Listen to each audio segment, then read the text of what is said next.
Halo guys, jumpa kembali di channel Ninja TV.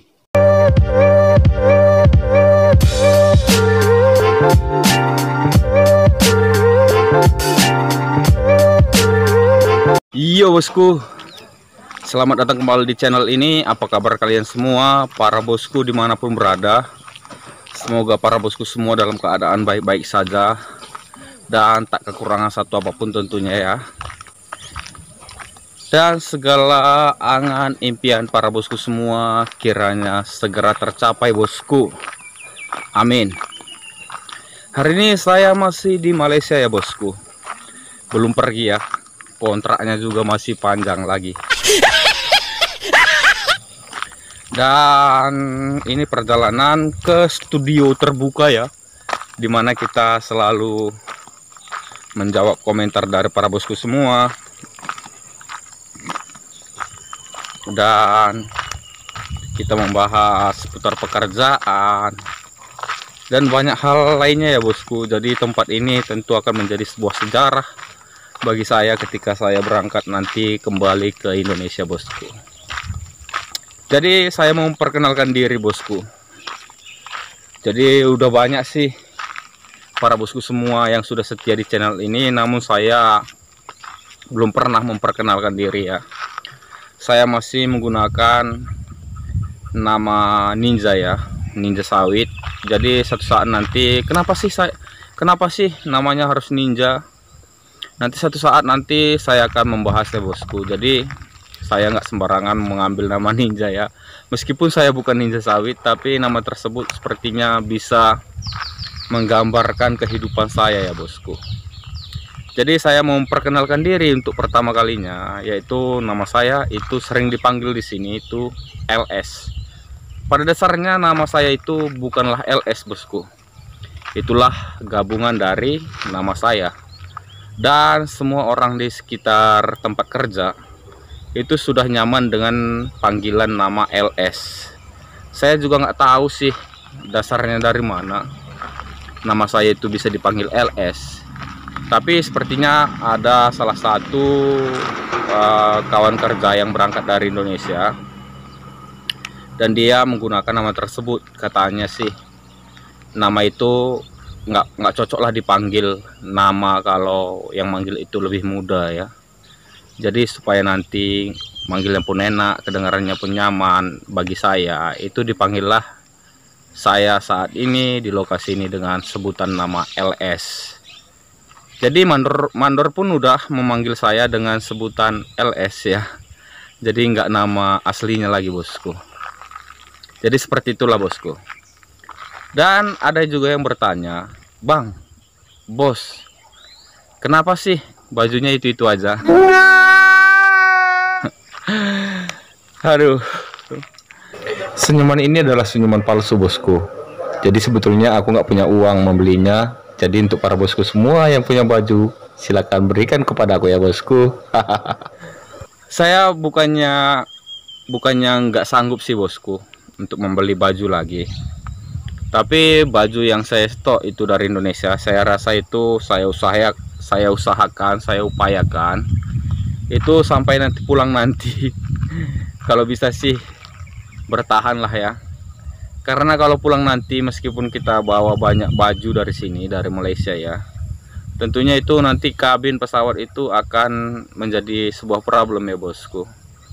Jadi saya berusaha memaksimalkan pakaian yang ada bosku. Jadi bukannya terlalu irit atau metikut ya dalam bahasa sininya itu. Bukan terlalu irit, tapi saya pengen itu memaksimalkan pakaian yang ada. Dan selagi masih sopan sih bosku, saya rasa masih layak pakai, nggak ada salahnya sih. Dan saya mau sedikit bercerita nih bosku bagi para bosku semua ya. Perjalanan saya itu dari Indonesia ke Malaysia itu penuh banyak rintangan bosku. Jadi waktu itu saya itu di Indonesia itu udah membuka usaha bosku beserta istri, tapi usahanya berjalan dengan baik ya. Jadi usaha itu walaupun umurnya masih singkat, itu sudah lumayan lah ya, sudah sudah menjanjikan bosku. Tapi ada hal yang saya lihat ya, potensi dari usaha saya itu bukannya nggak laku bosku, tapi kekurangan biaya ya. Dimana lokasi kami itu sudah padat penduduk dan rutinitas orang itu sudah banyak di sekitar situ bosku. Jadi ada beberapa barang yang kalau dibeli itu stoknya sedikit bosku. Jadi saya berpikir kalau saya menggunakan barang ini untuk putarannya lagi, untuk memperbesarnya lagi, tentu bisa sih bisa, tapi waktunya akan jauh lebih lama bosku. Jadi saya searching di internet. Saya suka ya membuka internet bosku, informasi. Jadi saya dapat satu informasi pembukaan lowongan kerja ke Malaysia dan di sektor perkebunan kelapa sawit. Sebelum saya berangkat ke Malaysia, jadi saya cek lagi bosku, gimana sih cara kerjanya di perkebunan kelapa sawit dan bagaimana gajinya. Karena saya belum pernah sebelumnya bosku, belum pernah sama sekali itu bekerja sawit ya, belum pernah. Meskipun kami waktu itu punya sedikit perkebunan kelapa sawit ya. Jadi saya memang pernah itu mempunyai sedikit perkebunan kelapa sawit, tapi nggak banyak sih bosku. Tapi sekarang itu nggak lagi ada, karena tanahnya itu udah dikeruk ya, dikeruk dan diambil itu batu dan tanahnya. Jadi waktu itu ada perusahaan yang tergiur mengambil batu dan tanahnya. Jadi semua pohon sawitnya itu sudah nggak ada lagi sekarang bosku. Jadi seperti itulah cerita singkatnya. Dan saya searching mengenai penghasilannya, saya tergiur bosku. Jadi negara Malaysia itu menawarkan penghasilan yang lumayan besar untuk pekerja perkebunan sawit. Berikut juga banyak fasilitas yang didapatkan juga bosku. Jadi saya mendaftar, singkat cerita saya diterima, meskipun banyak sampai sekarang yang mendaftar itu belum berangkat ya.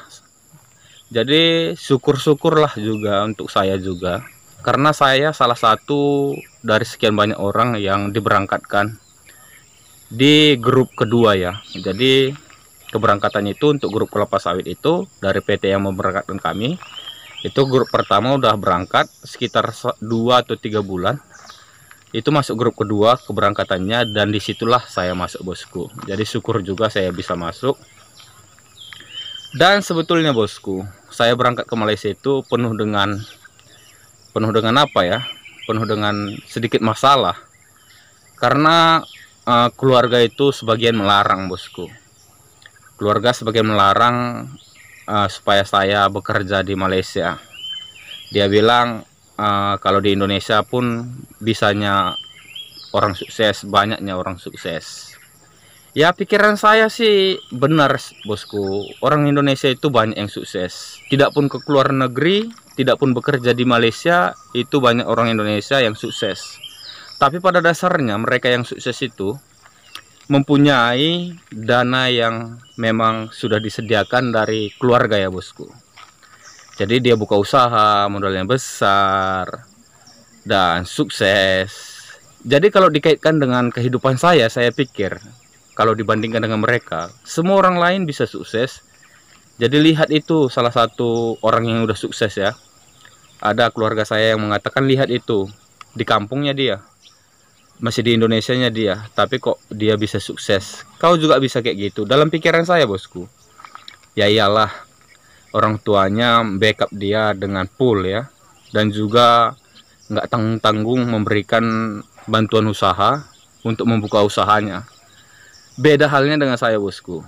Ya orang tua saya itu sudah tua dan tak punya pemasukan lagi. Selama ini juga selama hidupnya menggantungkan kehidupannya itu dari perkebunannya.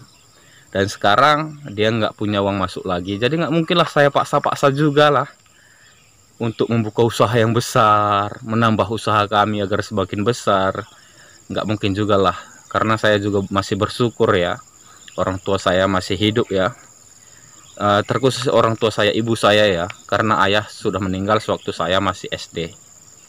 Jadi saya juga bersyukur kepada Tuhan, orang tua saya masih hidup, dan saya sih nggak mau memberatkan dia bosku, semampu saya. Maka dari itu saya berangkat ke Malaysia dan bekerja. Jadi setelah saya berangkat ke Malaysia itu bosku, ada banyak orang juga yang mengatakan kepada istri ya, seperti menyalah-nyalahkan istri. Kenapa sih diberikan pergi ke Malaysia? Kalian kan belum punya keturunan. Kayak mana kalau nanti dia di sana menikah lagi? Kayak mana nanti kalian kalau jadinya keluarga kalian itu menjadi pecah atau nggak harmonis lagi? Dan itu menjadi masalah buat istri ya. Karena saya bisa sih menerimanya bosku. Orang-orang lain itu nggak akan bisa lebih tahu daripada saya dan istri saya bosku. Tapi yang namanya istri bosku, kadang-kadang dia itu lupa ya. Kalau mendengarkan omongan orang lain itu tentu akan membuat kita semakin lemah bosku. Jadi setiap dia jumpa dengan keluarga, itu ada yang nanya, di mana suamimu? Dia cakap itu suami lagi sedang kerja di luar dan nggak di Indonesia lagi. Jadi orang-orang yang menjadi temannya cerita itu bosku, kebanyakan sih membuat dia semakin terpuruk bosku. Jadi mereka seperti menakut-nakuti ya, bagaimana nanti di sana, terus kayak mana nanti masalah yang terjadi kalau dia buat ulah di sana. Jadi itu membuat istri cemas dan takut ya bosku. Tapi saya selalu menasehati istri ya, memberi masukan kepada istri, membuat istri semakin semangat lagi ya. Kalau kehidupan kami itu ya cuman kami yang tahu. Dan saya juga berangkat ke Malaysia itu bukan atas dasar ingin mencari istri tambahan ya. Karena satu istri saja pun udah cukup bosku. Satu istri aja nggak habis-habis ya. Itu pun masih sekarang nggak habis bosku. Untuk apalagi kita harus nambah istri lagi ya.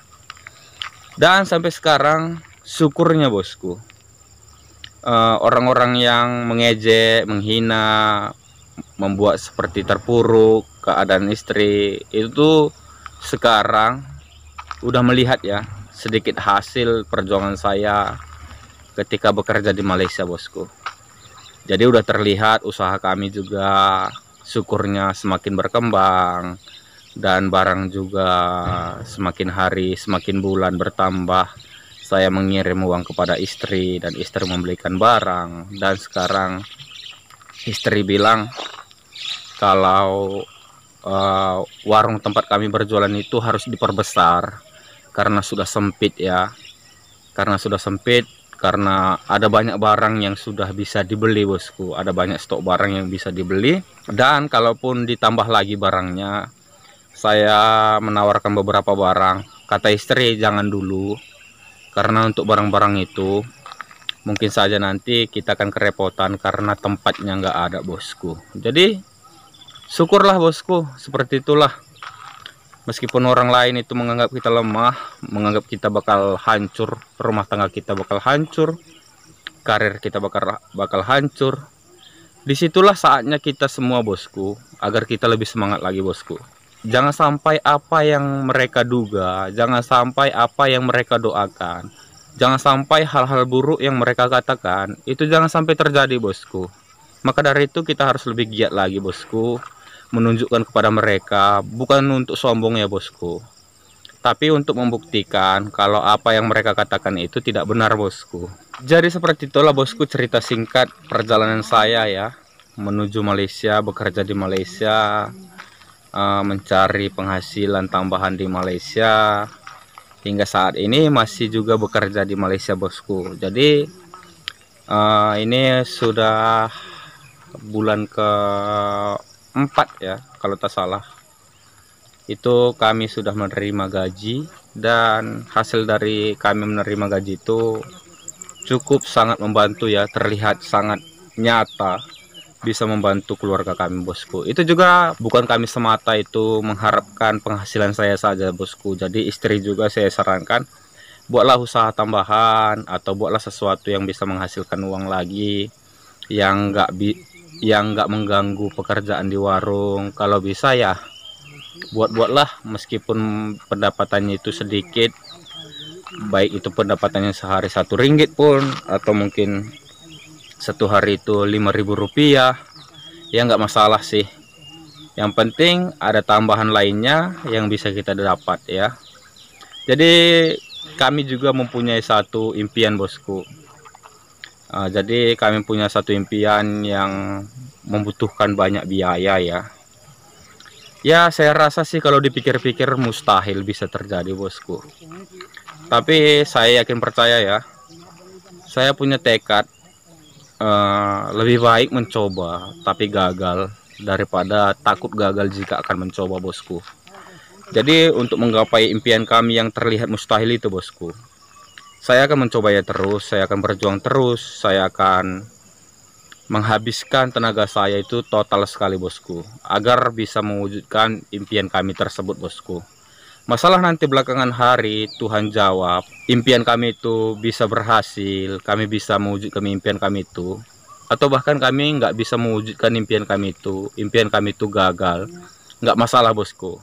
Setidaknya saya dan keluarga saya itu, istri saya sudah mencoba bosku. Jadi untuk para bosku semua dimanapun berada, apapun impian kalian, meskipun para bosku itu merasa impian itu akan sulit dicapai ya, akan sulit terwujud, ya jangan khawatir bosku. Bosku tetap totalitas saja dalam bekerja, jangan pernah patah semangat. Jika lemah segera bangkit, jangan lama-lama lemah. Saya yakin percaya sesuatu yang baik kita kerjakan bosku, pasti mendatangkan kebaikan juga bosku. Jadi seperti itu ya bosku untuk cerita hari ini. Terima kasih banyak untuk para bosku semua udah menemani saya selalu ya, menemani saya cerita, meluapkan isi hati saya. Terima kasih banyak saya ucapkan untuk para bosku semua. Jika ada salah-salah kata, saya minta maaf. Jika ada sesuatu yang tidak berkenan di hati, saya minta maaf ya bosku. Terima kasih banyak untuk para bosku semua yang selalu setia di channel ini. Untuk para bosku semua yang sudah support channel ini, sudah like video ini, sudah subscribe di channel ini, dan sudah memberikan informasi, memberikan setiap komentar di setiap video yang saya upload, baik itu kritik, saran, masukan. Jadi terima kasih banyak bosku. Dan saya juga mengucapkan selamat datang bagi para bosku semua yang baru datang di channel ini. Mari sama-sama jalin persahabatan, mari sama-sama jalin silaturahmi di channel ini dengan like video ini dan tekan tombol subscribe di bawah video ini dan nyalakan ikon notifikasinya untuk mendapatkan video-video terbaru seputar Malaysia, pekerjaan di Malaysia, gaji di Malaysia, lowongan kerja di Malaysia, dan banyak lainnya bosku. Maka dari itu jangan ketinggalan informasi-informasi terbaru yang kita update setiap harinya bosku. Jadi seperti inilah cerita singkat ya bosku untuk hari ini. Terima kasih banyak untuk para bosku semua yang selalu setia di channel ini. Sampai jumpa lagi di video berikutnya bosku. Sehat selalu untuk para bosku dimanapun berada dan selalu berjaya. Sampai jumpa di video berikutnya bosku.